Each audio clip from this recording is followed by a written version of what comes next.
usual prayer. But before we get into that, we've got our reading this morning, which is Hebrews 11, and I'll read that for you guys as an introduction for Nathan's words this morning to the theme of faith. So I'm going to pass it over to Nathan. Very much looking forward to this one, to the subject of faith. Thanks so much, Nathan. Thanks, Jonah. Can we all hear me okay? Are we all good with the sound? Excellent. Some waves and thumbs up there. Good morning, everybody. Thanks for the invite to come speak to you. It's my first time unofficially at Hunter Valley in any capacity. So it's a pleasure to be amongst you this morning. Bit sad we couldn't do the real thing. But obviously, we live in some pretty crazy times, but we are obviously really blessed to be able to still meet together, no matter kind of where we are in the world in this fashion. So, it's really good to be amongst you this morning. The topic today, I guess it's called faith, and the reading would indicate that as well. The history of this topic is the things that motivate me to look into and to delve into things is number one, maybe I feel like the definitions or the discussion around a certain topic is not quite right, so that motivates me to look into it, or maybe some public understanding seems a little bit off on a topic. That's number one, and number two, I like looking at things that perhaps I feel like I have a unique perspective on when it comes to certain topics. So I guess this topic comes under a little bit of both. Initially, when I first wrote and did this talk at South Lakes a while ago, it's changed a bit since then, but this topic kind of fit under both those categories. I feel like the discussion around faith and works, in particular, was we kind of missed the bar a little bit in that regard, one way or another. And I'll explain what I mean as we go on. I also it's my belief, and I'm not necessarily putting you guys in this category at all, but it's my belief that the majority of ecclesial life in this day and age doesn't necessarily cater for the young people in our audience sometimes. I know, particularly talking to the young people at South Lakes, that I find that sometimes, a lot of times when there's a speaker who gets up and speaks, the young people sometimes struggle to get something out of it. So my goal today is to hopefully cater for all audiences, and hopefully everyone can get something out of it. If your young people don't feel the same, I think that's a fantastic testament to what you guys must be doing, if that is indeed the case. All right, so I want to start this topic with a story. So there was a young man who wanted to be successful, and I guess success is a pretty strange to define word in these day and age, but I guess you can count successful in the way the world counts it as, money, cars, fame, at the top of your field. Let's say if you wanted to be like a doctor or a scientist, well respected and at the top of your field. He wanted all of that. He wanted that success. And what he did is he sought out a success guru, someone who taught people how to meet their potential and find success in whatever they wanted to do in life. And basically what he saw this guy, he saw that he was successful, and he said, please teach me how to be successful. I will do anything you want. I'll do anything. And the guru looked at him and he thought, okay, interesting. And he asked him this one question and he said, how much do you want it? And the young man was very quick to respond and he said, more than anything, more than anything. And those words piqued the guru's interests. And he looked at him and he said, eyebrows raised, more than anything. The young man said, yeah, more than anything, of course, why wouldn't I? And the guru didn't say, didn't give any advice there and then, but what he did say is, tomorrow morning at dawn, meet me on the beach.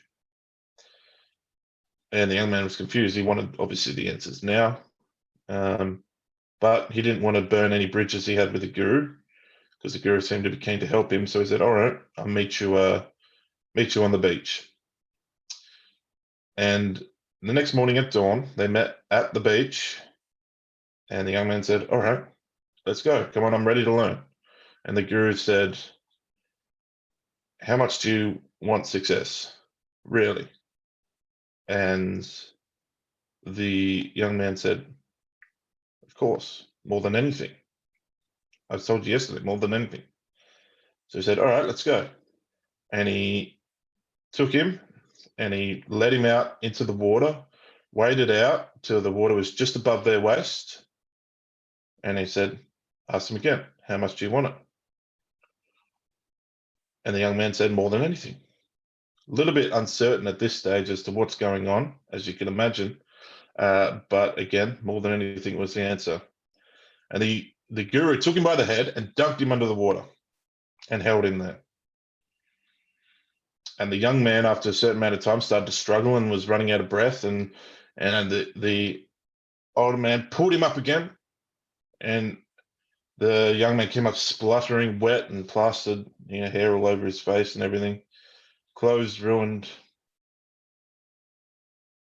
And the guru asked him again, how much do you want success? And the young man said, more than anything. So the guru dunked him down again and held him there. Eventually to the point where the young man was so nearly to the point of drowning that he started thrashing around for his life, desperate to try and save himself. And at that point, the old man, sorry, not the old man, the guru pulled him up and dragged him onto the beach, as the young man was exhausted beyond the point of being able to hold himself up at this point, and cast him down upon the beach. And the young man was panting and panting. And the old man didn't ask him this question this time. He simply looked at him and said,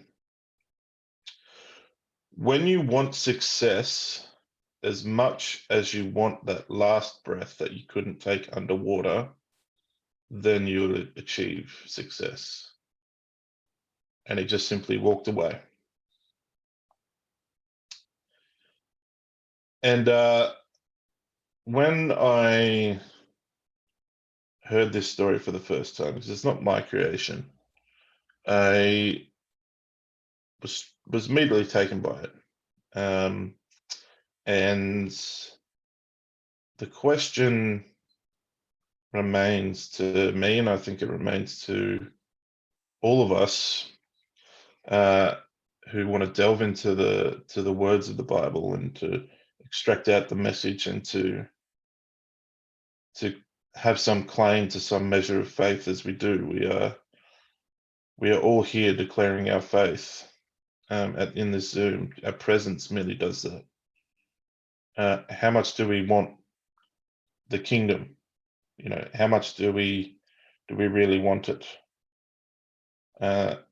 There's a reflex in the human body where if you hold your breath for long enough, there's only so long that you can do that before your body naturally takes over and immediately tries to draw breath.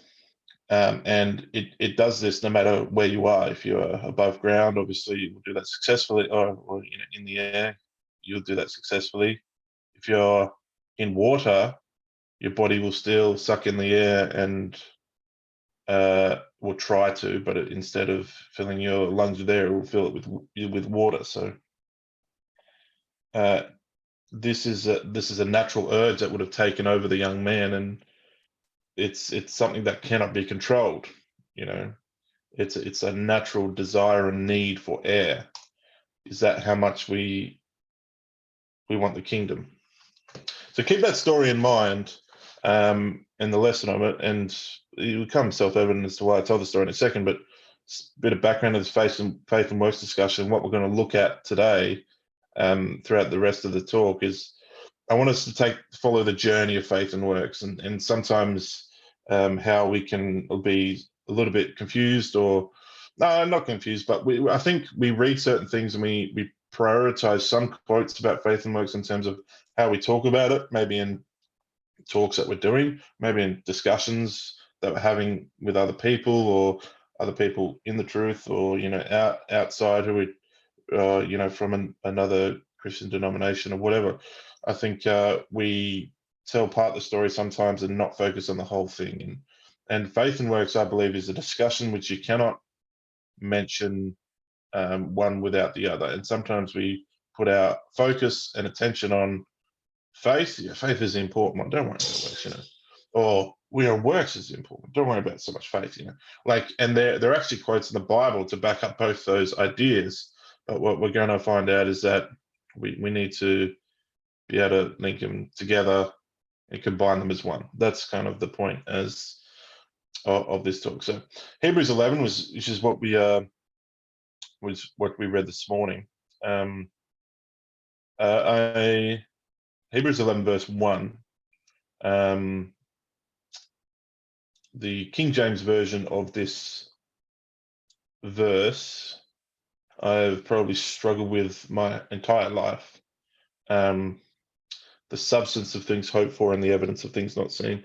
That definition and the understanding of it eluded me for a very long time. I think reading the ESV version of it is enough at a rudimentary level to understand this verse, right? Faith is the assurance of things hoped for, and the conviction or the confidence of the things that are not seen existing. So being assured of the kingdom of God and being confident in the things that you have not seen actually have happened. Jesus said in relation to doubting Thomas, those who have not seen and yet believed are blessed, right? Or blessed are they who have not seen but do believe. I actually think verse 6 in Hebrews 11 is actually a great definition of faith. Perhaps even better, in my opinion, than verse 1. I know we like to quote verse 1 because it says, now faith is, right? But in terms of just understanding what it is, I think verse 6 is a great verse as well. And verse 6 is, and without faith it is impossible to please him being God, obviously. For whoever would draw near to God must, 1, believe that he exists, and 2, believe that he will reward you if you seek him. I believe diligently is put there in some versions, or either that or we just add it in. I can't. We always said to add diligently there, those who diligently seek him, right? So, and I actually think this is a good to sum up a simple definition of faith. You could very easily just say, I think we say, oh, do you believe in God? Then yes, as in that's a definition of faith. I think probably a better one, which is easy to understand, is how much do you believe in the kingdom, or how much do you desire for the kingdom, right? Like that question, that how much do you want it? How much do you want the kingdom? And I think the level of desire which you can attribute to the desire for that kingdom in some ways is a measure of faith, because these two things, right? You must believe that God exists, right, and that he will fulfill the promises, right? So to desire the kingdom, you got to believe that an all-powerful being exists, and not only that you will you'll seek him, and if you do seek him and do everything that he commands you to do, and follow his commandments and follow his words, with all that stuff, he will reward you for doing that, because that's what he's asked of you. So it's another step. I think there's lots of people who just say, yeah, I believe there's a higher power out there, I believe that God exists, but without sort of that motivating factor of the desire for something, the definition falls flat, in my opinion. But anyway, that's an idea which we'll probably come back to later on. So again, faith. Let's take this journey. Let's go through this journey. So it starts in Romans. We'll go to Romans first. We'll go to Romans 3, starting verse 21, right? And Paul talks very particularly about faith, and says a few things about it, obviously.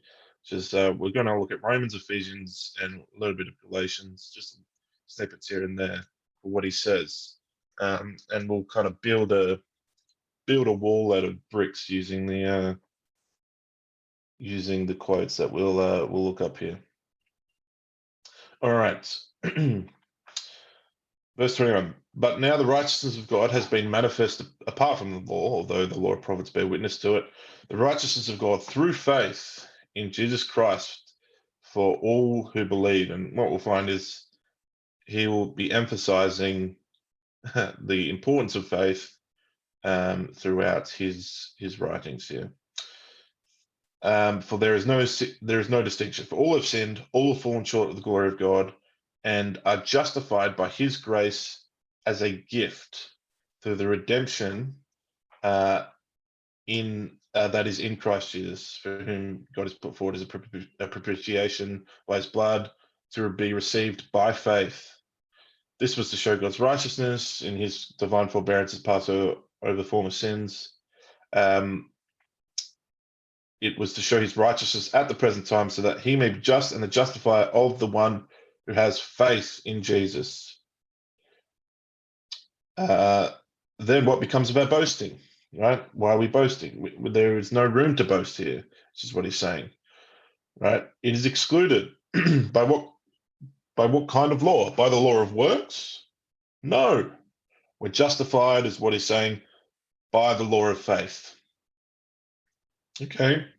For we hold that one is justified by faith apart from works. Get rid of works, right? Check them out. Of the law, works of the law, or is, etc., etc., etc. Right. Verse 31. Do we then overthrow the law by this faith? By no means. On the contrary, we uphold the law.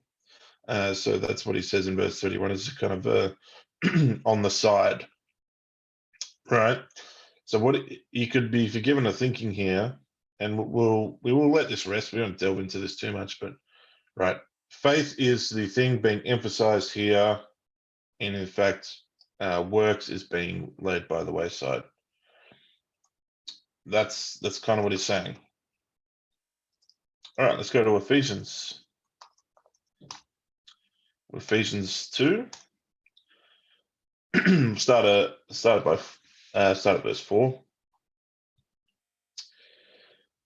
But God, being rich in mercy, because of the great love which he loved us, even when we were dead in our trespasses, or dead in sin, I think it says in the King James, made us alive together with Christ. By grace you have been saved, and raised us up with him, seated us with him in heavenly places in Christ Jesus, so that in the coming ages he might show the immeasurable riches of his grace and kindness towards us in Christ Jesus. For by grace you have been saved through faith, and not by your own doing, not by your works, right? It is the gift of God, not in a result of works that you may boast, again with the idea of boasting. For we are his workmanship, created in Christ Jesus for good works, which God prepared beforehand that we should walk in them. So again, it's the idea of the focus on the faith, right? It's by grace, through faith, you have been saved. And I want to just have a side note here. I think I like considering the idea of being quote unquote worthy of grace. I think that's a which is it's a saying and an idea which resonates with me, because we do what's like, again, I'm not focusing on this side of like that sounds like a contradiction, doesn't mean worthy of something that you don't deserve or you're not worthy of, which is the grace part. But by definition of judgment and actually having to follow commands and do something to earn the grace makes you worthy of it. And we're told constantly about sheep and goats, and the judgment, which is, or Armageddon, like, which is dividing the sheaves, right? Dividing the sheaves one way or the other, or the selection or the judgment seat and all of that. So by definition, there are some people who, when the time of the kingdom comes, will not be selected to be in the kingdom, and there's some people who will be. So just by that very notion, there is something that you can do to earn the grace, in a sense, but that does not mean we save ourselves. It is God who does the saving, and our faith earns the grace, I think, is an appropriate definition or understanding of what Paul is saying there in relation to grace, because we don't want to be falling into the trap of the idleness that comes with a gift that is already given, if that makes sense. We don't want to be sitting back on our haunches and saying, I am already saved, I am already in the kingdom, right? There is nothing I can do that will remove that from me. And, there's nothing I can do that will give it to me anymore. So I'm just in that state forever. And, because that's an interpretation that you could be forgiven of having, and which I believe is a wrong interpretation. So that is a side note. All right, Galatians 3. Let's see, where we'll start in Galatians. Let's start verse 9. And I want you to, before I read this, I want you to think of a phrase that I probably said a few different times throughout the course of this, which is works of the law. I want that to I'm just drawing your attention to that. That's saying works of the law, and we'll come back to that in a second. All right, so verse 9. So then who are of faith are blessed along with Abraham, the man of faith. For those who rely on works of the law are under a curse, for it is written, cursed be everyone who does not abide all things written in the book of the law and do them. Now, it is evident that no one is justified before God by the law. For the righteous or the just, I think as in King James, shall live by faith. And that's a quote from, I believe, Habakkuk, I believe he's quoting from there. Several texts in the Old Testament and the minor prophets have this idea. The just or the righteous shall live by faith. But the law is not of faith, rather the one who does them shall live by them. Christ redeemed us from the curse of the law, etc., etc. Right? And in the end of verse 14, so that Christ Jesus, the blessing of Abraham, might come to the Gentiles, so that we might receive the promised Spirit, again, emphasizing through faith, he says there at the end.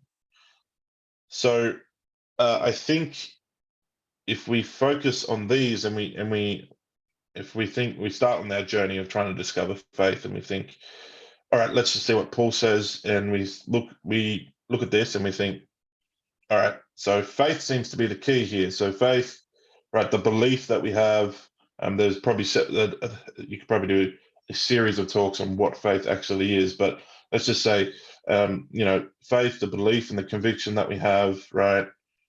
It's all about having it in here, and that's it, right? We're done. Excellent. We can all go home, right? I have this in here. It's fine. It's my thing. It's no problem. Well, that's not the whole story. Okay, that's not the whole story. And while obviously everything that Paul is saying is 100% correct, it's important that he's coming from a certain context, a context that we'll come back to again later. Sorry, I'm saying we're going to come back to it later very much, but we will come back to it later after we go to James first. And in my thinking of this, so James 2 verse 14, we'll start at. My thinking about this topic, I spent a lot of time to try and reconcile these two ideas. And they do reconcile each other, I think, quite well. So James 2 verse 14, which seems to be a contradiction to what Paul is saying, but it's not. It's not at all. It's actually an addition to. So we'll read it. And I love how he starts off here in verse 14, right? What good is it, my brothers, if someone says he has faith? I like emphasizing that word says because it's very important, right? If someone says he has faith but does not have works, can faith save him? So I think the context of understanding the history of the Bible and how it was written is important to understanding what James is saying here. James is perhaps the first book written in the New Testament. I know a lot of scholars put it as the first book around 50 AD, something like that, 58 AD, and which is, a decent amount of time after the death of Christ, right? It's about 20 odd years, 15 odd years, however, 25 odd years, something like that. So I think as humans, do, we like to take ideas and run with them a little bit, I think, and develop them over time. And our relationship with the ideas, if we're left alone without any external influence, they can change a lot. And I think what the people at the time, in the context of when James is writing this, I think what people were doing is realizing from the teachings of Jesus that it's like, all we have to do, right, on the side, all we have to do is say we have faith, right? It's like a loophole, right? We just have to, like, because we've gotten rid of all these rituals and all these sacrifices and all this stuff that we have to do. So all we have to do is just like say we have faith, right? Like just say you have faith. It's good. It's good. We're good. Just say it. Just say it. You have faith. Yep. You have faith. I have faith. Everyone has faith. That's fantastic. We're there. We're in the kingdom, right? But James, I think, comes in as to define more clearly the terms of what Jesus is saying, and says, all right, there's no good of saying you have faith if that faith has not done a work inside of you and is visible, right? And we can go through what he says here in the next 12 or so verses, right? So he's talking about practical examples here, right? So he's saying, if basically whenever he says, if you have faith but do not have works, think of the idea of, if you have faith but it's not real, right? That's kind of what he's saying. So and we can make that adjustment as we read, like, if someone says he has faith but does not have works, or it's not real, can the faith save him if it's not real? No, it can't. If a brother or sister is poorly clothed, and this is a practical example here, brother or sister not poorly clothed or lacking food, and one of you say to him, go, peace, don't worry about it, like, you go and be warmed and be filled, like, find some clothes, find some food, you'll be fine by yourself, right? Without giving them the things that they need, what good is that, right? So also by faith, if it's not real, right, or if it doesn't have works, is dead. Because I think when we talk about these topics, we like to pull these two ideas apart and, like, let's think about works here and let's think about faith here and push them apart, and, like, you be on the faith side and you be on the work side. It's like, no, these ideas are one and the same, right? You cannot separate these ideas. They must be combined. And whenever they're talked about, you have to assume that the other one is being talked about as well, right? When we talk about works, we talk about the things that we do, and the question should be in our hearts is, what are our motivation of these works, right? We're doing all these amazing things in the ecclesia. What's our motivation? Is the motivation to get praise of men, or are they real works given by faith to get the praise of God and to honor God in what we're doing? Right? That's the question when we focus on works. In our works that we do we also have faith? And the question is, in our faith, right? If we have faith, we believe in God, we have a dedication, we have an immense desire for the kingdom, how is that actually manifesting itself in our lives in terms of what we do, right? Do we have some sort of weird sort of Christadelphian dual personality disorder, where we're one person when we come to the ecclesia in the meeting, and then the next day we're at work and we're with our peers, you know, in a professional environment, we're a completely different person, right? I think that's one of the symptoms of having a not really real faith in this modern day and age, where we have a split personality disorder in terms of our location and the people we are around decide the way we behave, right? And that's the two sides. And what we need to be focused on, the questions that we need to ask ourselves is this idea at one with us in terms of, is our faith driving our works and doing a work in us? And again, on the other side, what is our motivation for the things that we do? Is it in the end faith? Right? So that's the circle of faith and works, and that's what we need to be doing. And that's kind of what James is saying here. And it really does reconcile the idea of faith and works that Paul is talking about as well, because it does sound like Paul is trying to divide them, but he's not. He's saying focus on faith and works will just be there, right? Because they're one and the same, right? You're actually not saved by your faith, right? And a reason for that I'll get into after I read this, but I do need to read this. All right, so faith also by itself, it does not have works, is dead, right? That's a very common idea that we know.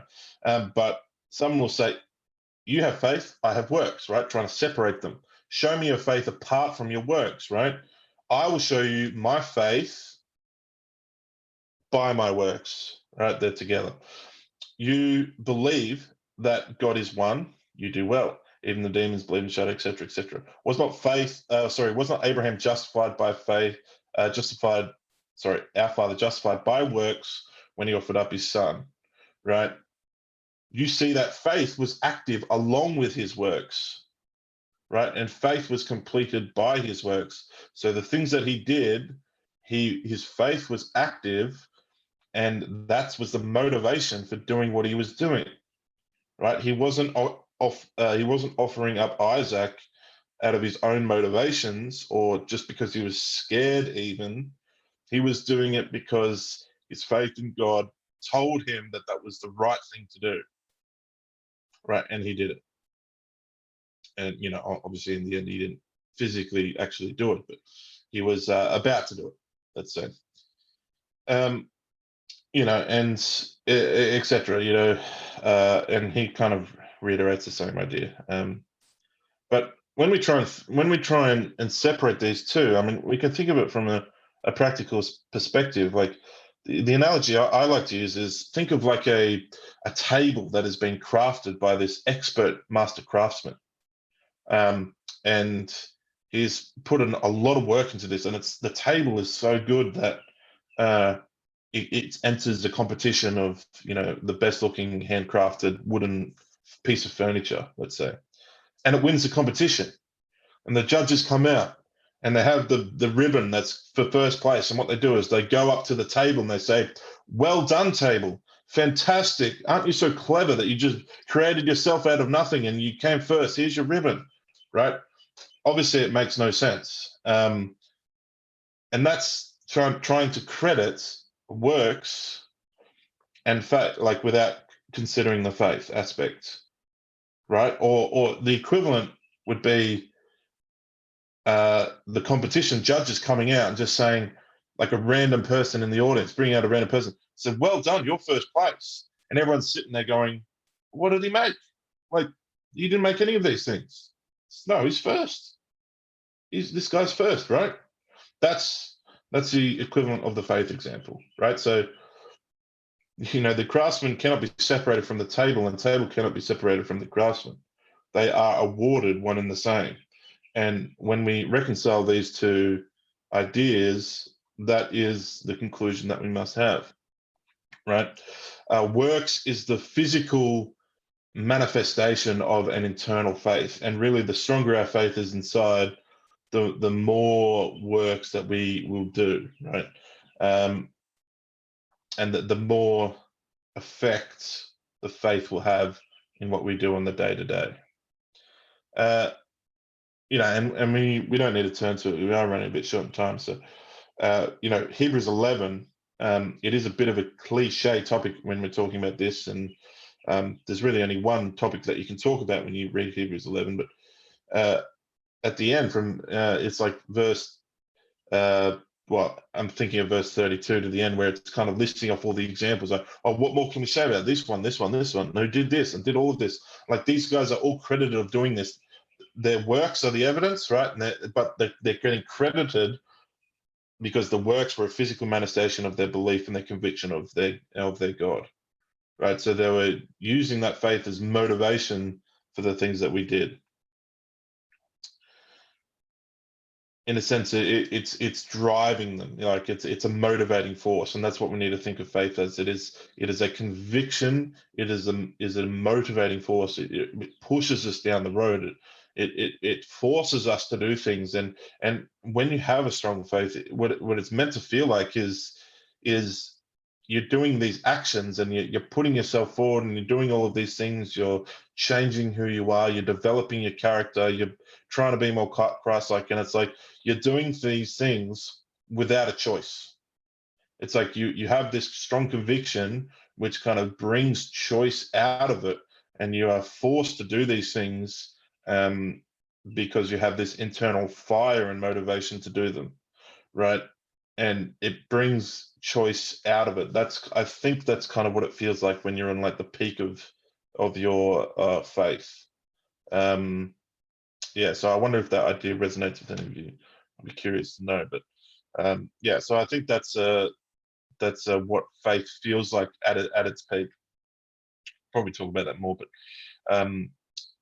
we need to move on. This idea of works of the law, and this is a important idea when considering this, because Paul talks about works of the law a lot, and in particular Galatians, he mentions it almost in every chapter, and the what Paul is talking about is the works of the law, like the kind of tick box mentality that the Jews at the time had around certain acts.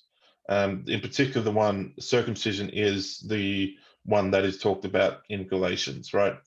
Jews didn't think the Gentiles would be saved because they weren't circumcised, right? What Paul is saying is saying, well, it doesn't matter, right? This work of the law is not important. It doesn't actually demonstrate your faith at all, right? Someone could be circumcised and have no faith. Someone cannot be circumcised and have the strongest faith you've ever met. It doesn't matter, right? And what I like to think about when I'm considering this topic is, what are our works of the law? Okay, because there are so many things, and we need to be very, very conscious of this idea when it comes to our work around the ecclesia. It comes to who we are as individuals. We need to separate this idea of what are our works of the law, because our works of the law, in terms of the things that we witness from other people and things that we do ourselves, do not demonstrate our faith one single bit. Okay, the fact that we're here today, right? We are all here today saying, like, essentially, we're like the people in James, right? I'm not saying whether it's true or not. Like, I'm not saying it's the case or not, but it's personal, right? But we are all here, and we're all saying we have faith. We're all declaring our faith, right? That's what we're doing, right? But we can be here and we can have faith. We can not have faith. Like, we can do our roles as chairman and not have faith. We can play music. We can not have faith. We can bear the emblems, not have faith. We can pray, not have faith. We can talk and not have faith, right? We can organize things and not have faith, right? There are so many things that come under quote unquote works of the law, that which we can do with not having a true faith. And it's scary to think about. Even baptism, we can go through the process as a young person, and know everything we need to know, and do the questions, and have a crazy cool statement which we cried at our baptism, and at the end we can be doing it for impure motivations, and it can be not based on a full and complete faith. These are our works of the law. Okay. And I think I think one of them, and I want to bring out an idea here of our works of the law are designed to teach us principles, okay? But some of the things that we, when we understand the principle of the law, we can then play fast and loose with the law itself. And what do I mean by this? Well, it sounds a bit of a scary idea at first, but let's say the circumcision idea. The circumcision ritual, if you will, was put in place by God, that it was a symbol. Okay, all the men, what it meant was is that this baby, right, circumcised on the 8th day, their life will be dedicated to casting off of the flesh, and their life will be dedicated to God. That's what the symbol meant, right? That's the purpose of circumcision. Okay, but the baby doesn't understand that at all, right? It's a dedication of the parents to bring up the child in the way it should go, and when it's old it should never depart on it, that famous quote from Psalms or Proverbs. So that was the point of that ritual. But when the child is old, or like it become a man, like the time of Galatians, they understand that principle, right? It's not a eating factor. Like, set aside the physical benefits of it, right, or the problems, like because obviously God's early law was, some of it was like health aspects, and certain things were designed to help a large population survive, and some of it was actually to teach godly principles. This particular circumcision one, you could argue, was both, right? But um, a fully grown man and adult doesn't need this symbol to teach you that lesson, right? I can come up with a similar idea for when I was growing up, right? Probably from the age of, like, I don't know, 3 to 15, right? My parents kind of forced, or requested, and I fulfilled the request, that I would wear a tie when I go to the meeting, right? I did so without faith, right? It had no bearance on my faith. Like, how I presented myself at the meeting had no bearance upon my faith, right? It still doesn't. Okay, and I think this is a principle we understand, right? Because it's, again, the same thing. We could be wearing whatever we want, whatever is classed as the appropriate wear in the meeting. We could be wearing it without faith. But what that tie was trying to teach me, I believe, and probably I'm giving my parents a bit too much credit here, but your best must be, you must be put out your best for God, right? Your best must be given to God. And the question is like, well, if it's the best for God, then, like, the Sunday, if you're wearing your Sunday best, your tie, why aren't you wearing a tie or every day, right? Because you've got to give your best every day. Exactly, right? That's the point, right? But at least on this one day, as you're growing up, you need to put your best for God, and like helping you wear your best for God on this day, and will help you get in the mindset that I'm going to get my best for God up here and in here, right? And then you can do it every day. That's the principle that was trying to be taught. Okay, but when you understand that principle, there's no reason to wear the tie anymore. It's a physical thing that could be burnt to a crisp and no one would bat an eyelid, right? Tie or no tie, right? So the standard itself is not important for a continuance of learning and adhering to the principle, right? Once you understand the principle, the rule behind it is actually not that necessary, because you understand that every single day, every single waking minute, it's best for God. It's working for God, because that is what real faith is, right? We don't have this split personality where it's like, on our Sunday we're a different person, and we quote unquote go to church, and we wear our Sunday best, and this is the day that we're not rude, we're not impatient, we don't swear at our kids. Like, that's God's day, right? No, that's every day, right? And that's what our real faith is meant to be. Okay, and I believe there's a certain aspect of it, because which can be difficult for some people to hear, because I think we all have different personalities, and some of us have like a real go-getting attitude, and we like to do things, and we like to lead events and all of that. But when we're talking about like faith driving us to do things, I don't think it's necessarily, it can be, but I don't think it's just talking about those things, right? I think it's more focused on the person you are right? Who is, or what is your faith driving you to be, or who is your faith driving you to be? What changes are you making as a result of your faith and your convictions? How does it want you to be more like Christ, right?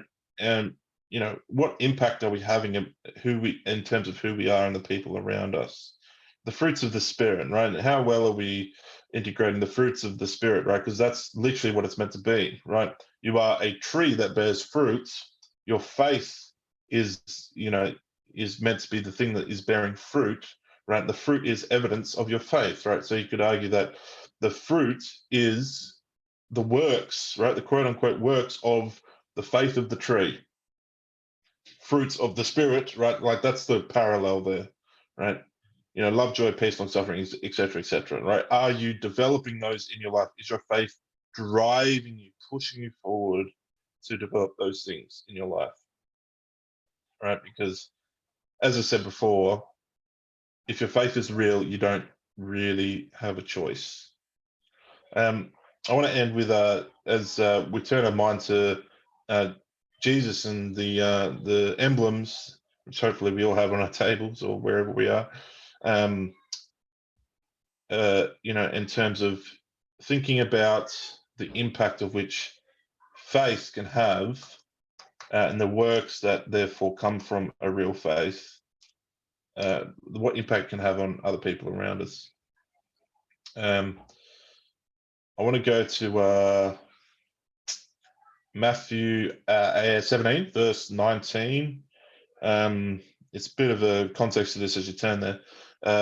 So Matt 17, verse 19. So Jesus has just gone up to be transfigured, or to experience a transfiguration. He's up a mountain, and he comes back down, and there's a boy with a demon there, like a mental illness, probably epilepsy, I think people think, that he had, and he was in the middle of one of his fits, and the disciples are trying to cast out the demon, right? And they couldn't do it. And when Jesus came down and said, Lord, we can't cast out the demon. And Jesus then cast him out, right? And he was healed instantly, it says. And they then depart. And then once everyone's gone, the disciples, it said, asked Jesus privately, right? Why can't we cast him out, Lord? Like we did exactly what you do when you cast him out. Like, why can't we? And this is what Jesus says in verse 20, it is. So he said, because of your little faith, for truly I say to you, if you have faith like the grain of a mustard seed, you will say to a mountain, move from here to there, and it will move, and nothing will be impossible for you. Now, I don't know about you, but I haven't seen a lot of mountains move down the M1 lately. Okay, so I think we can very easily attribute like a physical, like literal truth to this, and think, wow, my faith is trash, right? Like I have no faith whatsoever. I feel so inadequate to what Jesus is saying here, right? I think we need to take these words from a figurative standpoint. And I think the mountain that Jesus is talking about, like, or the sort of the idea that nothing is impossible for you, or the idea of a grain of a mustard seed, right? Like the idea of the mustard seed, right? It's the smallest seed, and it grows into a pretty big tree from like the smallest seed of a tree. What he's saying is, from your faith, you can have a massive, massive impact in the world. Okay, so from such a small seed of faith in you, right, you can have an impact that is equivalent to that of moving mountains. And actually, I think the impact that you can have if you have a real faith is much bigger, is a work that is much bigger, much more important than the moving of mountains, right? Because I mean, if we think about it, and Christadelphians, we know a lot of people, right? Like we're part of a bigger community, and some of us know more people than others, but generally speaking, they said the average person, and I think it's more for people like us, and depending what job you do and that kind of thing, but you know about 1,000 people well enough to have a direct impact on their life, right, in your lifetime. So you know about 1,000 people. Again, I think it can be more than that given certain situations, but you know them well enough to have an impact on their lives. So if you positively impact 1,000 people towards God, right? Each of them also know 1,000 people, and obviously there's crossover there, right? This is a mathematical exercise, I guess, not a literal one. But so let's say you have a thousand people, or you're at the top. You have 1,000 people that you know. Each of those people also know 1,000 people. That means you're one layer removed from directly impacting 1,000,000 people. The thing is, all of those million also know 1,000 people, right? So that means you're 2 layers removed from directly impacting 1,000,000,000 people, right? And it continues down. So think of perhaps, you know, an impactful grandfather, grandmother, great grandma, you know, that perhaps has since passed, right? Think of the impact that they have had both on your lives and the people around you, right? This is the kind of impact that we can have. Now let's think of the impact that Jesus had, right? Think of the faith, his faith, and what made him, like the things that his faith drove for him to do, and the impact that he had. That one man, right?